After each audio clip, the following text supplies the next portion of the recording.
fading on a glittering Lagos mansion bathed in warm golden lights. In the heart of Victoria Island, the elite are gathered. Champagne flutes clink, Afrobeats hum in the background, and languages mingle. English, Yoruba, and Pidgin swirl through the air like the high-end perfumes. It's Akimbobo, Bobo, Balogun's birthday, and this is no small owambe. Our co-worker turned hype man, Ralph Donko, grabs the mic. Bobo has always been like a brother to me, he declares with sincerity. Guests nod, wiping away fake tears while eyeing their phones. He dishes out praise, how Bobo guided him, kept him grounded, deserved his flowers. But wait, why is Motun Rayo, the glowing wife, sneaking out to make a mysterious phone call? And who isn't picking up? As Ralph raises his glass and the crowd chants, "Happy birthday, Bobo," a voice cuts through, "Where Bobo Day?" There's a frantic search. In seconds, bodies freeze. Gasps turn to screams. A figure plummets from the balcony above. Splash, landing in the shimmering pool below. It's Bobo. Chitty dives in, pulling the lifeless CEO to the surface, while his mother wails, "Bobo, Bobo, Eju, bring him out." And his father demands CPR. But this is no Nollywood miracle moment. Our golden boy isn't coming back. Who was Akimbobo Balogun? And who would dare kill him at his own party? The party screeches to a halt. Power meets panic. Chief Balogun, our grieving father, pivots from tears to control. In booming Yoruba-laced English, he orders the security team, "Make sure nobody leaves the compound. Kosi eni to majadi." A socialite protests, "My husband is worried about me." But Chief snaps, "You want to leave after they killed my son?"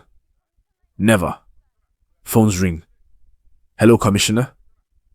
Chief informs Lagos top cop of the tragedy. Within minutes, the gate is blocked. Guests trapped in their Teslas and Prado Jeeps. The glamour of Lagos nightlife is replaced with the tension of a crime scene.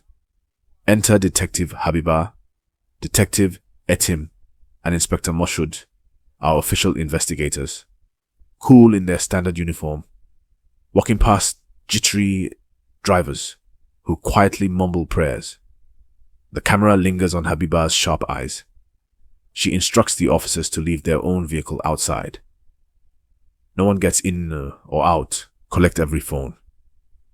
Her inflection softens, but her authority fills the marble hall.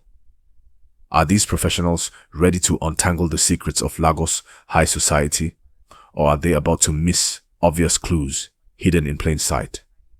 The detective collects phones like party favors, while Chief Balogun drags Inspector Moshood aside, whispering behind the grieving guests.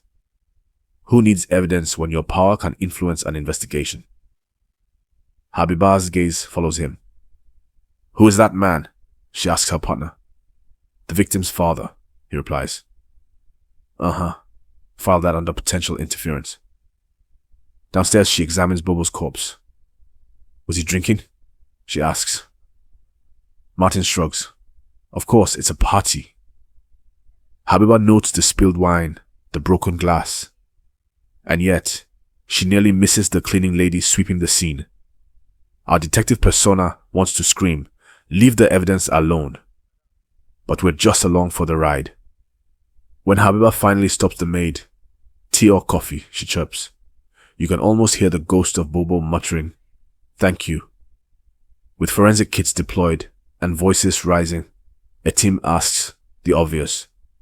Was he pushed, or did he fall?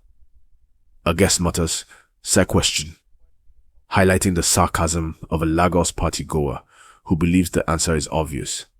But is it?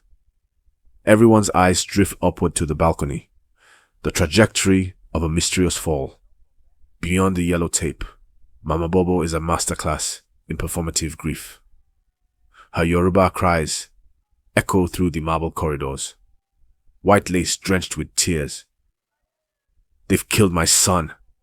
Call Apostle," she wails to her friend Kafiat. And like a plot twist in a Yoruba movie, Apostle himself materializes at the gate. Guards block him. Orders are orders. But Mama Bobo sweeps past them with the force of a Lagos socialite.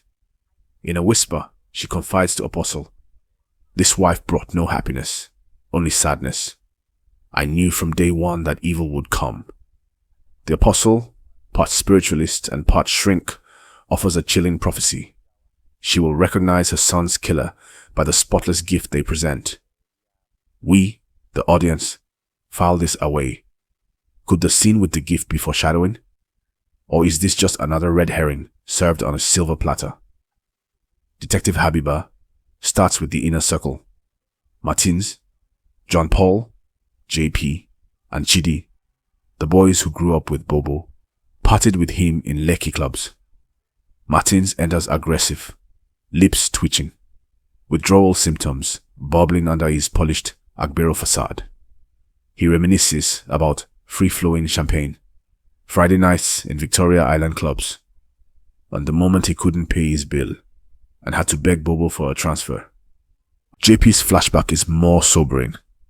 A flash of a door opening, a half-dressed lady, white powder on the table. He was uncomfortable with the hedonism, he says, but still rode along. Chidi, married and more conservative, insists that Bobo's wife introduced discipline. Motunrayo is just principled, he offers. Martins, itching for his next fix, spits back, "She's a witch." The misogyny in that line is as sharp as a Lagos gossip blogger's tweet. Habiba raises an eyebrow, noting the twitching fingers, the sweaty brow. In another life, our detective might have called him out. Instead, she jots it down. They recount how Motunrayo forbade the boys from watching football at Bobo's house. "Mate, we no watch match for your house. Bro, you dey break up the band for some. You know?" Bobo defended his wife. The boys fumed. Did resentment brew into murder? Or is this just male ego bruising at its finest? Back to Chief and Mama Balogun, who have no love lost for their daughter-in-law. In hushed tones, half Yoruba, half English, Mama repeats rumors. "She used to wash her underwear to cook soup for my son." You can't make this up. Who does the family blame? Motunrayo. Mama is relentless. That girl threw my son down to his death. Habiba remains cool. Did anyone actually see him being pushed? Silence. Even Apostle's prophecy can't stand up to police procedure. Yet the narrative of the evil wife clings like sweat in a Lagos traffic jam.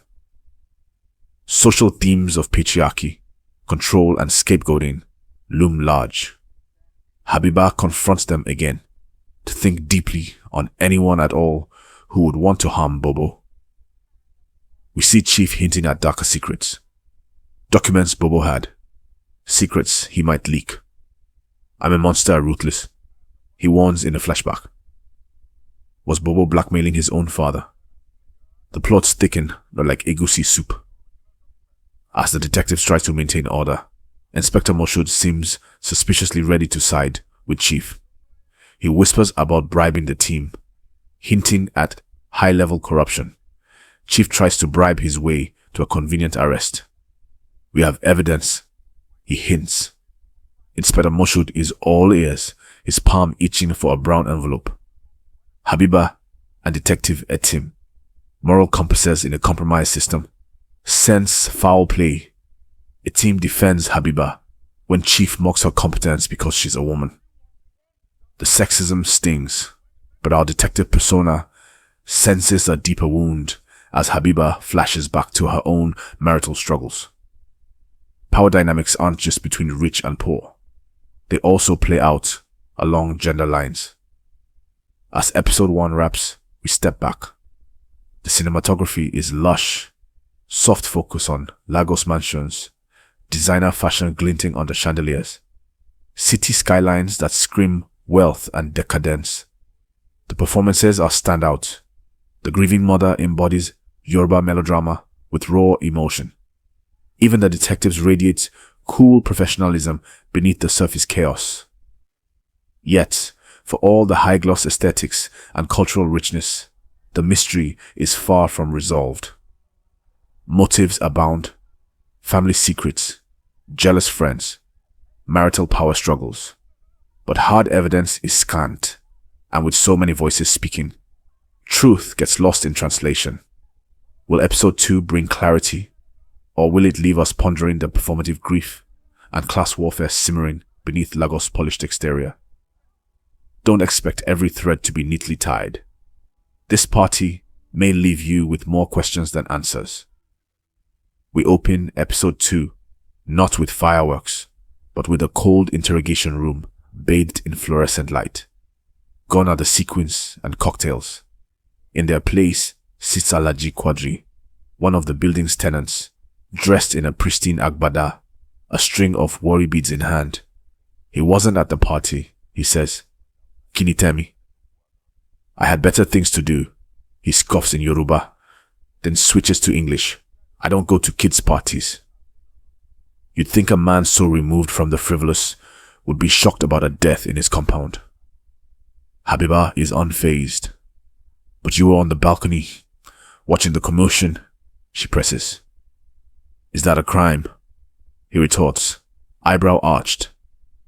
This man's flippant attitude is as sharp as his agbada pleats. Etim leans in. So, while guests were falling from the sky, you were inside your house. Alhaji shrugs, counting prayer beads. It's one person that died, and you're talking as if it's plenty people. A gasp. The detective in me wants to smack some empathy into him. Etim tries a different angle. Do you realize somebody just died? He chuckles. Mister, who will not die? All of us are going to die, man. Dark humor or sociopathic calm?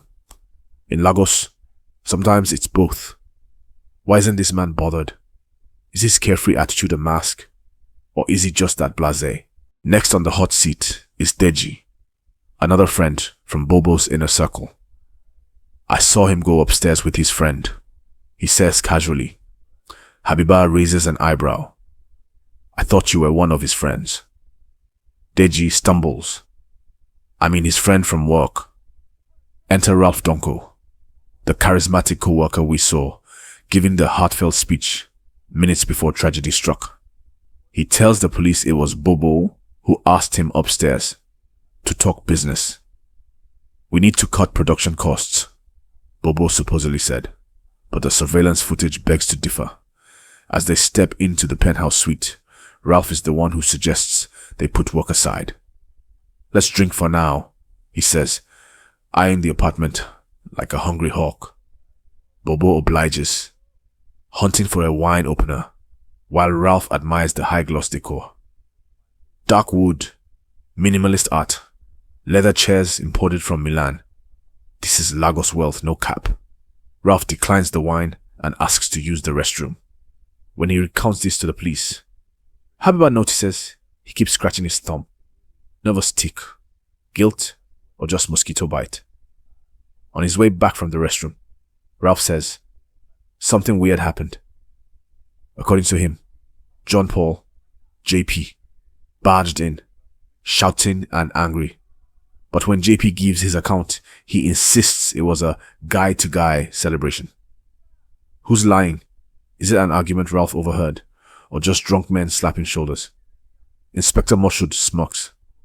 You expect us to believe Ralph mistook excitement for an argument? JP laughs. Yes, and you shouldn't focus on that night. Focus on what happened in the morning. Morning? Pre-party. The compound's tranquility is shattered by Alhaji Quadri, bursting onto the scene with his teenage daughter. Where is that boy? He roars in Yoruba, dragging the girl as if he were auditioning for a Yoruba drama. He points at Bobo. You pin my daughter and get her bell? The nerve of the man is palpable. Tunrayo, ever the mediator, tries to calm him. Alhaji, look at me. What's the matter? Alhaji snaps. Get out. I will slap you. He's unstoppable. The girl, barely out of secondary school, looks mortified. Amid the chaos, JP tries to play diplomat. Others watch like it's live Big Brother Naija. Alhaji threatens Bobo, promising to expose the family's secrets. Secrets we glimpsed last episode. He even grabs a bottle, brandishing it like a weapon. I will kill you, I will kill you, his servant later reports, adding with Lagos flair, if you see how angry he was, eh? The detectives circle back. You promised to kill Bobo. Etim reminds Alhaji softly. Alhaji smirks. People know I'm gentle. Habiba calls him out. We have witnesses. He scoffs. Is the eyewitness mad? If I wanted to kill someone, would I announce it in front of everyone? That's not my style. The man speaks about murder like it's a fashion choice. So you have styles you use to kill people. Habiba shoots back. He laughs. You want to put words in my mouth? Then, like a Yoruba uncle making small talk after church, he asks, Fine girl, is there going to be a burial for Bobo? Habiba is thrown. Eventually, yes. Alhaji smiles. That's how you'll know I'm not the one who killed him. Huh? Next up is the pregnant teenager herself. Eyes swollen from crying. Voice trembling. She tells Habiba that Bobo promised to marry her. He would have left that worthless wife for me, she insists. She's almost 20. A child in many eyes. Moshood scoffs. Calm down. The deceased wasn't your husband. Or was he? She swallows her pride and sobs. Here the show skirts the edge of exploitation, but it also shines a light on young girls caught in the crossfire of powerful men. When asked if Bobo's family secrets were at stake, she clams up, leaving us to wonder, what hold did Alhaji have on Bobo? And why does Chidi, ever righteous, defend Alhaji? He can't have killed Bobo, Chidi insists. Loyalty? Denial? Something else? Before they can digest that logic, he adds, by the way, if I were you, I'd be looking for who pushed Bobo off the balcony. Peace out. And with a swagger and a prayer bead, he exits, leaving us with more questions than answers. Now, the spotlight shines on Mrs. Motunrayo Balogun herself. She's composed, an elegant woman, wronged, a victim, or a villain. The investigators go hard. You found out your husband impregnated a secondary school girl, and hours later, he's dead, Etim states. We know you threw him over the balcony, Moshood adds, his voice rising. Motunrayo is incredulous. Infidelity is the least of our worries, she snaps. You think Bobo was the first or will be the last man to cheat? I beg. They push. Did jealousy drive her to murder? She reveals that Bobo's pattern of affairs started long before.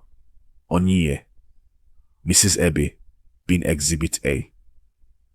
I confronted her, Motunrayo recounts.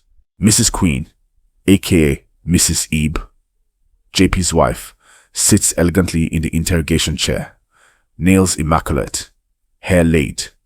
Motunrayo, upon learning of this affair, had confronted Queen. The show gives us a deliciously tense flashback. Motunrayo, dripping with upper-class sass, knocks on Queen's door. First of all, only my friends call me Tunrayo. You are not my friend. To you, I'm Mrs. Balogun, your landlady, she says. She shows Queen a compromising photo and lays down the law. One more time, and she'll expose her to her family. Queen crumbles, pleading on her knees. The power dynamics between mistress and wife, both victims and perpetrators, speak volumes about patriarchy and polygamy in Nigerian society. Who's really in control here? Queen confesses that she and Bobo had a long-standing affair even before Bobo married Motunrayo. How did she meet her own husband? Through Martin and a game. Martin bet that he could get the holier-than-thou JP to sleep with Queen, who was already dating Bobo. It was a boys' game, objectifying women like their football transfers. Martin had painted John Paul as nice, rich, and eager to have a good time. Everything was true, Queen chuckled, except the good time part. Pressed for details, she admitted she hated being intimate with JP. There's a difference between making love and having sex, she said, rolling her shoulders in a way that left Inspector Moshood adjusting his seat. I wished John Paul would be as passionate as a real man, she sighed. To underscore her point, the scene cuts to a memory of Queen and Bobo. The cinematography goes hazy and close-cropped as they share a steamy moment in a bathroom. An intense connection Queen clearly craved. Habiba has to snap her colleagues back to focus, and Moshood, flustered, reaches for a nearby pillow. When asked whether her husband discovered the affair, Queen recalled him confronting her. "Don't lie to me. You've been with Bobo." "Who told you that?" she fired back. Dodging the accusation, she told the investigators that no, John Paul never found out. If he had, there would have been a much bigger confrontation. The session ended with Etim dismissing her, but not before offering a faint smile. "Mrs. Queen, you may go, but don't leave town until we're done," he said, a hint of personal interest flickering beneath his professional veneer. Just as the detectives were planning their next move, a sergeant poked his head in. "Sir, there's someone here who says she has information," he announced. In shuffled the Balogun family's maid, clutching the edge of her wrapper, eyes darting nervously around the room. Class and power dynamics filled the air. Household staff are often invisible, until they are not. Taking a seat, she blurted out, "I went upstairs and saw Madame, tearing through the study like she was looking for something." She glanced at the detectives, unsure if she was saying too much. "I don't know what it was. She chased me out before I could see." In a case already dripping with secrets, this casual revelation hinted at yet another layer of hidden motives. A call from Dr. Ahmed Baku breaks the tension. Habiba puts it on speaker. "We found hydrocodone in his system," the doctor reports. "Normally, the opioid wouldn't kill, but combined with Bobo's cardiac arrhythmia and a glass of red wine, it could cause cardiac arrest. Did someone lace his drink? Who had access to prescription drugs? A pharmacist? A staff member?" Suddenly the party's open bar looks sinister. Moshood seizes the moment. "I told you the wife did it," he smirks. Habiba counters. That doesn't prove anything. The debate becomes personal. Moshood snipes about Habiba's own cleared case, implying bias. When Motunrayo returned to the hot seat, she played it straight. Yes, she admitted. Bobo suffered from cardiac arrhythmia and took a nightly glass of red wine to settle his heart. Before she could say more, Inspector Moshood pounced. "We know you poisoned him because he got another girl pregnant," he accused, brows furrowed. "And if he died, you'd inherit his wealth and this building." Tunrayo's eyes flashed. "That's ridiculous. I'm his wife," she snapped. "I don't need to kill him for his house. I just need a good divorce lawyer."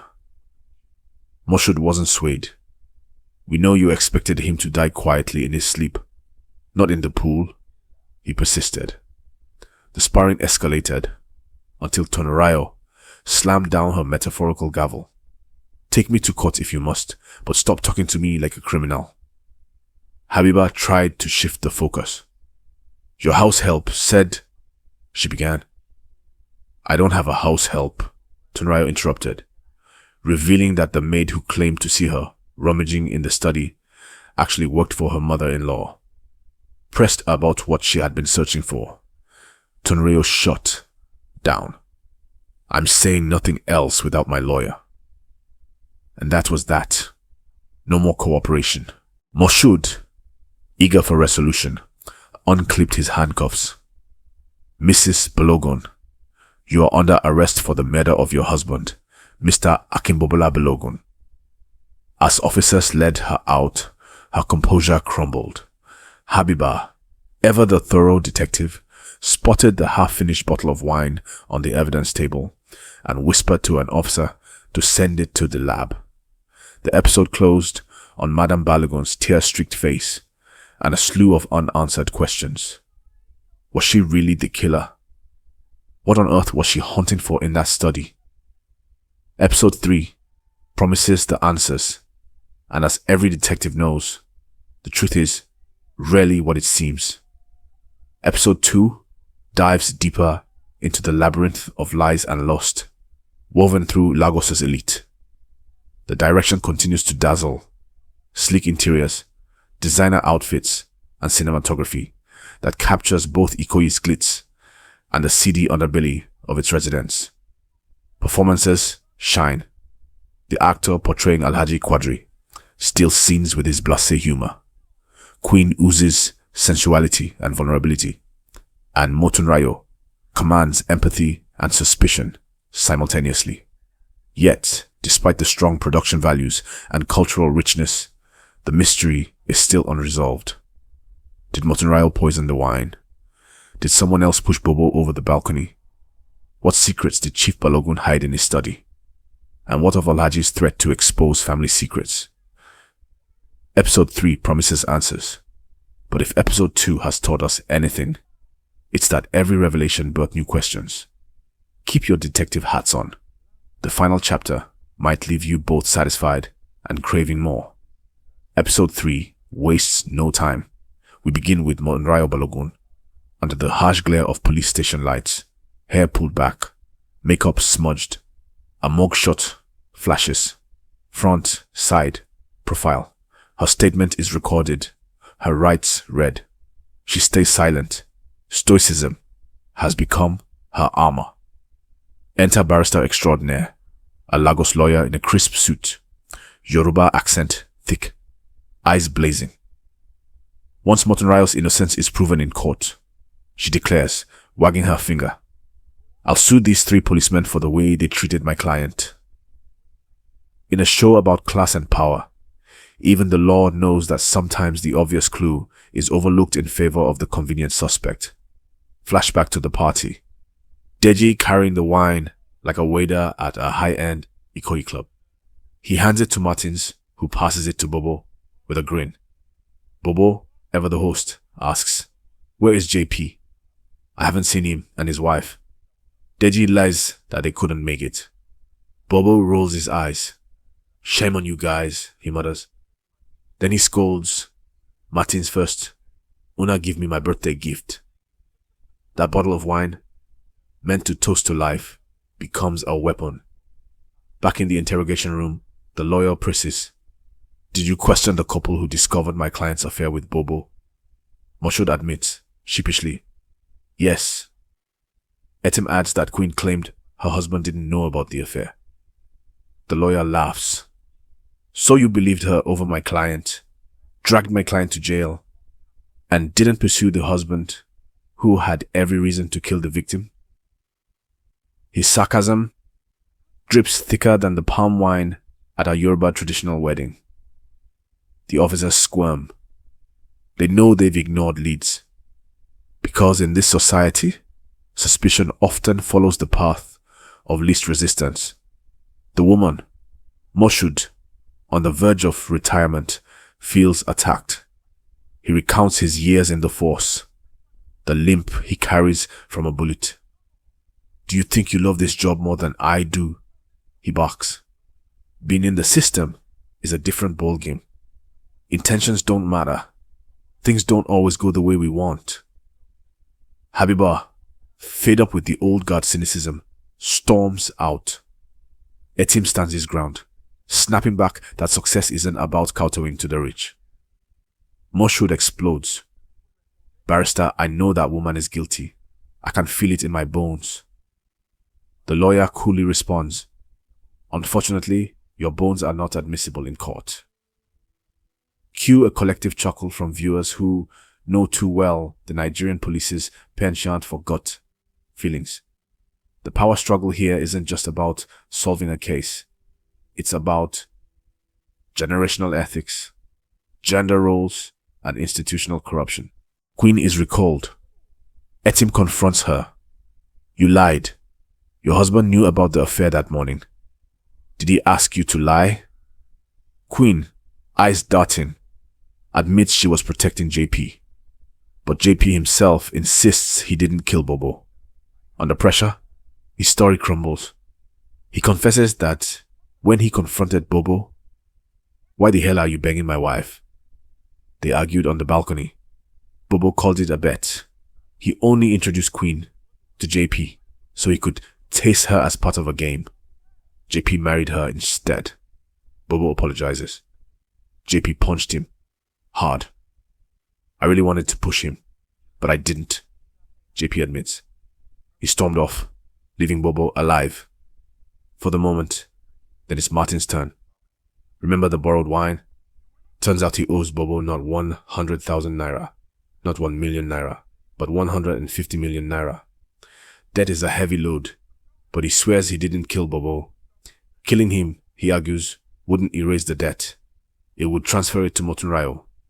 He reveals that Bobo needed the loan to buy the building they all live in, a building we assumed belonged to his wealthy parents.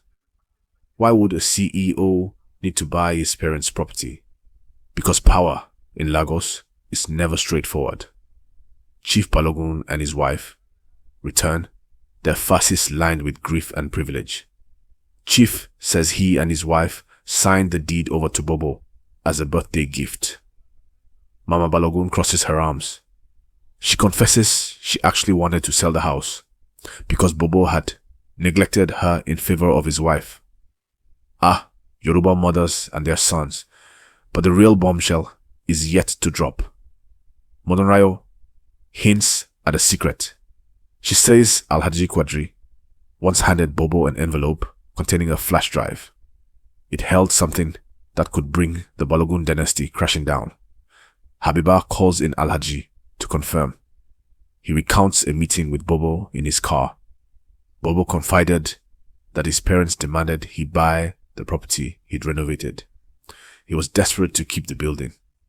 Alhaji offered a bargain. I have your father's secret. Pay and I'll give it to you. Bobo, on the verge of losing everything, agreed. Etim stares at Chief. Tell us about the day your son blackmailed you. The air thickens. Mama Balogun's brows knit. What are they talking about? She demands. Chief stammers. He tries to dodge. He fails. The secret bursts forth like a dam breaking. Chief has another family. 4 children. 20 years. His wife's world crumbles.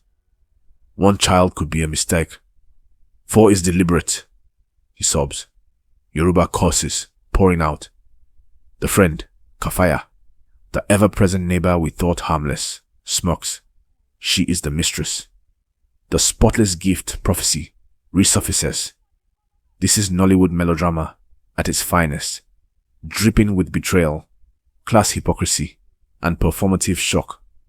But is Kafaya the killer? Outside the glass of the interrogation suite, Inspector Moshood allowed himself a rare chuckle as the Balogun family imploded. You see, things are never what they seem, he murmured to a junior officer. For all his bluster and old-school ways, Moshood reveals a different layer here. He hadn't been blindly siding with Chief Balogun out of loyalty or greed. He'd been baiting him. I pretended to be on the old man's side, so he'd let down his guard and spill his secrets, he confides. He understood that Habiba's textbook interrogation tactics wouldn't make a dent in decades of family deceit. That's why he insisted on transferring the case from the posh mansion to the fluorescent glare of the station. This was where people crack, where alliances fracture. For a moment, the line between cunning and corruption blurs, reminding us that even within a broken system, there are those who know how to play the long game. News of Bobo's death dominates blogs and WhatsApp groups. Habiba reads comment sections brimming with conspiracy theories, while an officer hands her final lab results. Hydrocodone traces. Two sets of fingerprints on the broken wine glass. One belonging to Bobo, the other to someone with a unique ridge pattern. Whose thumbprint is that? She recalls Ralph Donko scratching his thumb during an interrogation.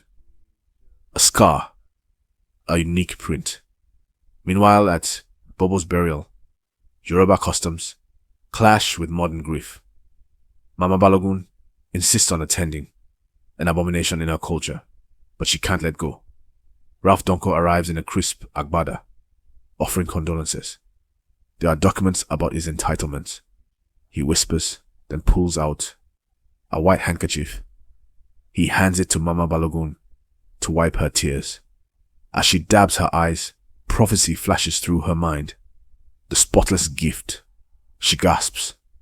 Two signs. She's attending her son's burial, the abomination, and a man dressed like an angel has given her a spotless gift. The real killer stands before her. Roll back to the party. Martins hands the wine to Bobo. Bobo sets it down, goes to pee. Ralph, watching like a hawk, seizes the bottle. He opens it, don't forget. He told police Bobo opened it himself. He pours the hydrocodone, laced poison, into the glass, his scarred thumb leaving its unique print on the stem. He returns to his speech downstairs, playing the perfect friend. Bobo comes back, oblivious, drinks. JP enters. They argue.